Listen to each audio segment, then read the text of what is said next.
നമസ്കാരം. ഇപ്പോൾ സാമൂഹ്യ മാധ്യമങ്ങളിൽ നിറഞ്ഞു നിൽക്കുന്ന വിവാദമുണ്ടാക്കിക്കൊണ്ടിരിക്കുന്ന കോളിളക്കം സൃഷ്ടിച്ചുകൊണ്ടിരിക്കുന്ന ഒരു വാർത്തയാണ് കൊല്ലം കല്ലറക്കോണം ഗോപൻ സ്വാമിയുടെ വാർത്താവിശേഷങ്ങൾ. ഗോപൻ സ്വാമി സമാധിയായി എന്നാണ് ഗോപൻ സ്വാമിയുടെ മക്കളും ഭാര്യയുമെല്ലാം പറഞ്ഞിരുന്നത്.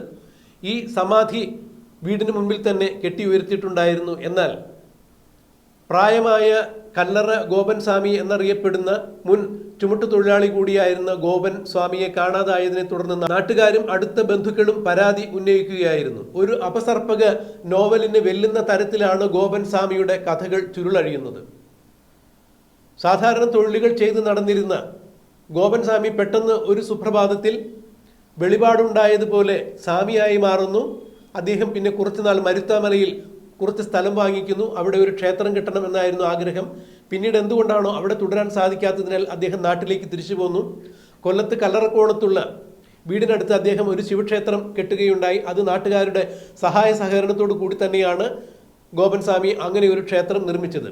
എന്നാൽ കുറേ കാലം ഇങ്ങനെ കാര്യങ്ങൾ കുഴപ്പമില്ലാതെ മുന്നോട്ട് പോകുന്നതിനിടയിൽ തന്നെയാണ് ഗോപൻ സ്വാമി സ്വാഭാവികമായും പ്രായമാകുന്നു. അദ്ദേഹത്തിൻ്റെ ആരോഗ്യം ക്ഷയിക്കുന്നു. എഴുന്നേറ്റ് നടക്കാൻ പോലും വയ്യാത്ത അവസ്ഥയിലേക്ക് എത്തുന്നു. ഇങ്ങനെ കുറച്ച് ദിവസം കിടപ്പിലായിരുന്ന ഗോപൻ സ്വാമി പിന്നീട് സമാധിയായി എന്നുള്ള വാർത്തയാണ് ജനങ്ങൾ അറിയുന്നത്. സാധാരണക്കാരനായ ഒരു മനുഷ്യൻ അദ്ദേഹം ഉപാസനയിലൂടെ ഏതെങ്കിലും തരത്തിൽ ദിവ്യത്വം നേടുകയോ ഉപാസനാമൂർത്തിയുടെ ഉപാസന ബലം കൊണ്ട് അദ്ദേഹം ദിവ്യനായി മാറുകയോ ഒക്കെ ചെയ്ത കഥകൾ നമ്മൾ ധാരാളം കേട്ടിട്ടുണ്ട്. അത്തരം ദിവ്യന്മാർക്ക് തങ്ങളുടെ ദേഹിയെ തങ്ങളുടെ ദേഹത്തിൽ നിന്നും മുക്തനാക്കാൻ സാധിക്കും. ഈ സമയത്ത് അവർ സമാധി വരിക്കുമ്പോൾ അവരെ സമാധി ഇരുത്തുക ഹൈന്ദവ ആചാരപ്രകാരമുള്ള ഒരു അനുഷ്ഠാനമാണ്. സന്യാസത്തിൽ അത് വലിയ പവിത്രതയുള്ള അനുഷ്ഠാനം തന്നെയാണ്. ശ്രീനാരായണ ഗുരുദേവനെ പോലെ ഹിന്ദു സന്യാസിമാരിൽ പലരെയും ഇതുപോലെ സമാധി ഇരുത്തിയിട്ടുണ്ട് എന്നാണ് അറിയാൻ കഴിയുന്നത്. എന്നാൽ ഇവിടെ കല്ലറ ഗോപൻ സ്വാമിയെ സമാധി ഇരുത്തി എന്ന് പറയുമ്പോൾ ജനങ്ങൾ അത് വിശ്വസിക്കുന്നില്ല. അദ്ദേഹത്തെ കാണാനില്ല എന്നുള്ള പരാതിയാണ് ഉയർത്തിയത്. അദ്ദേഹത്തിൻ്റെ ജീവൻ എന്ത് സംഭവിച്ചു? അദ്ദേഹത്തെ ആരെങ്കിലും അപായപ്പെടുത്തിയതാണോ?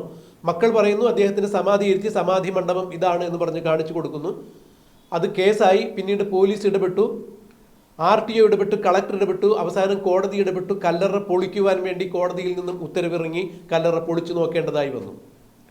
ഹൈന്ദവ ആചാരപ്രകാരം സമാധി ഇരുത്തിയാളുടെ കല്ലറ പൊളിക്കാൻ പാടില്ല എന്ന വാശിയോടുകൂടി ഗോപൻ സ്വാമിയുടെ മക്കളും ഭാര്യയും നിലകൊണ്ടപ്പോൾ ഒരു വ്യക്തി അസ്വാഭാവിക മരണമാണ് എന്നുണ്ടെങ്കിൽ അത് കൊലപാതകമോ അല്ലെങ്കിൽ അതിന് പിന്നിൽ മറ്റെന്തെങ്കിലും ദുരൂഹതകൾ ഉണ്ടോ എന്ന് അന്വേഷിക്കുന്നതിന് ഇന്ത്യയിലെ നിയമം പര്യാപ്തമാണ്. ആ നിയമത്തിൻ്റെ അടിസ്ഥാനത്തിൽ മാത്രമേ ഇവിടെ ജനന മരണങ്ങൾ രേഖപ്പെടുത്താൻ സാധിക്കൂ.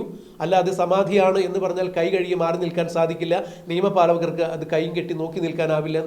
നിയമത്തിൻ്റെ വഴിക്ക് പോകും. അതുകൊണ്ട് ഇത് പരിശോധിക്കപ്പെടേണ്ടത് തന്നെയാണ് എന്നാണ് നിയമം പറഞ്ഞത്. കോടതിയിൽ നിന്ന് ഉത്തരവുണ്ടായി. കല്ലറ പൊളിച്ചു. കല്ലറ അതീവ സുരക്ഷയോട് കൂടി തന്നെയാണ് പോലീസിൻ്റെയും ഫോറൻസിക് വിഭാഗ ഉദ്യോഗസ്ഥന്മാരുടെയും ഡോക്ടേഴ്സിൻ്റെയും എല്ലാം സാന്നിധ്യത്തിൽ പൊളിച്ച് നീക്കിയത്. കല്ലറയുടെ മുകൾ ഭാഗത്തെ സ്ലാബ് നീക്കി അതിസൂക്ഷ്മതയോടുകൂടി നീക്കിയപ്പോൾ അതിന് മുകളിലുള്ള ഭസ്മമെല്ലാം നീക്കി ചെന്നപ്പോൾ കഴുത്തറ്റം ഭസ്മവും പൂക്കളും ഇട്ട് ഇടിച്ച് ഉറപ്പിച്ച നിലയിലായിരുന്നു ഗോപൻ സ്വാമിയുടെ സമാധി ഇരുത്തിയിരുന്നത്. ചമ്രം പടിഞ്ഞ് സമാധി ഇരുത്തുന്ന രീതിയിൽ തന്നെയായിരുന്നു ഗോപൻ സ്വാമിയുടെ ശരീരം ഇരുത്തിയിരുന്നത്. എന്നാൽ വായ് തുറന്ന രീതിയിൽ തന്നെയാണ് ഇരുന്നിരുന്നത്.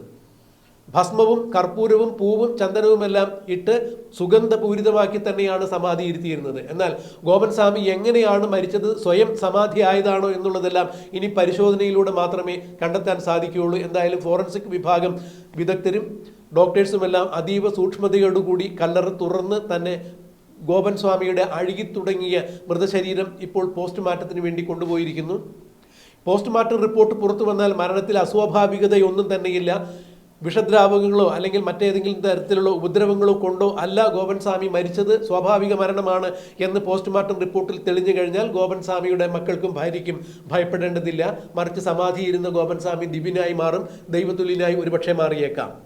മറിച്ചാണ് ഗോപൻ സ്വാമിയുടെ മരണത്തിൽ അസ്വാഭാവികതയുണ്ട്, ദുരൂഹതയുണ്ട് എന്ന് പോസ്റ്റ്മോർട്ടം റിപ്പോർട്ടിൽ ഫോറൻസിക് സർജൻ രേഖപ്പെടുത്തിയാൽ ഗോപൻ സ്വാമിയുടെ ഭാര്യയും മക്കളുമെല്ലാം ഈ വിഷയത്തിൽ അറസ്റ്റിലാവും, ജയിലിൽ പോകേണ്ടതായി വരും എന്നുള്ള സ്ഥിതിവിശേഷം സംജാതമായിരിക്കുന്നു. എന്താണ് സംഭവിച്ചത് എന്നറിയുവാൻ വേണ്ടി തീർച്ചയായും ഇതേ ഒരു മാർഗമുള്ളൂ. സമാധിയാണ് ഇരുന്നത് എന്ന് പറയുമ്പോൾ സമാധി ഇരുത്തുന്നതിനും ചില ആചാരക്രമങ്ങളുണ്ട്. ഹൈന്ദവ സന്യാസ സമൂഹത്തിലും ഹൈന്ദവ ആചാരാനുഷ്ഠാനങ്ങളിലും ഇതിന് കൃത്യമായ വിധികൾ പറയുന്നുണ്ട്. ഒരാൾ സ്വാമിയാവുകയും സ്വാമിയായതിനെ തുടർന്ന് അദ്ദേഹം ദേഹത്തെ ഉപേക്ഷിച്ച് ദേഹി പരബ്രഹ്മത്തിൽ വിലയം പ്രാപിക്കുന്നതിനെയാണ് സമാധി എന്ന് പറയുക. അതിന് ചില ആചാരങ്ങൾ അനുഷ്ഠാനങ്ങളെല്ലാം നിർബന്ധമാണ്. ഇവിടെ ഗോപൻ സ്വാമിയുടെ കാര്യത്തിൽ ഇത്തരം കാര്യങ്ങളൊന്നും നടന്നതായി അറിയാൻ സാധിക്കുന്നില്ല. മക്കൾ പറയുന്ന ചില വിശദീകരണങ്ങൾ മാത്രമാണ് പൊതുജനത്തിന് മുന്നിലുള്ളത്. പൊതുജനം പല രീതിയിൽ അഭിപ്രായപ്പെടുന്നുണ്ട്. എഴുന്നേറ്റ് നടക്കാൻ വയ്യാതെയായ ഗോപൻ സ്വാമി എങ്ങനെയാണ് കല്ലറയിൽ പോയി സമാധിയിരുന്നത്? കണ്ണു കാണാൻ വയ്യാത്ത ഗോപൻ സ്വാമി എങ്ങനെ കല്ലറയിൽ പോയിരിക്കും? ഗോപൻ സ്വാമിയെ ഏതെങ്കിലും തരത്തിൽ അപായപ്പെടുത്തിയതായിരിക്കും എന്ന് തന്നെയാണ് പറയുന്നത്. ഇതിനിടയിൽ ഗോപൻ സ്വാമിയുടെ കല്ലറ പൊളിക്കുമ്പോൾ ചില ആളുകൾ ഗോപൻ സ്വാമിയുടെ കല്ലറ പൊളിക്കുന്ന അവസരത്തിൽ എങ്ങനെയായിരുന്നു എന്നുള്ള വിശദീകരണങ്ങളെല്ലാം നടത്തുന്നുണ്ട്. ഗോപൻ സ്വാമി കല്ലറയിൽ വായ് പിളർന്നിരിക്കുന്ന അവസ്ഥയിലാണ് കണ്ടത്. എന്താണ് അതിൻ്റെ കാരണം എന്നുള്ളത് അറിയില്ല എന്നൊക്കെ പറയുമ്പോൾ പോലും അഴുകി തുടങ്ങിയ മൃതദേഹം ഇപ്പോൾ പോലീസ്, സർജൻ ഉൾപ്പെടെയുള്ള ആളുകളുടെ മേൽനോട്ടത്തിൽ എടുത്ത് പോസ്റ്റ്മോർട്ടത്തിന് വേണ്ടി കൊണ്ടുപോയിരിക്കുന്നു. ഈ പോസ്റ്റ്മോർട്ടം റിപ്പോർട്ട് വന്നതിന് ശേഷം മാത്രമേ അറിയൂ ഗോപൻ സ്വാമിയുടെ മരണം സ്വാഭാവിക മരണമാണോ അത് സമാധിയാണോ എന്നുള്ളതെല്ലാം കൃത്യമായി അറിയാൻ സാധിക്കും.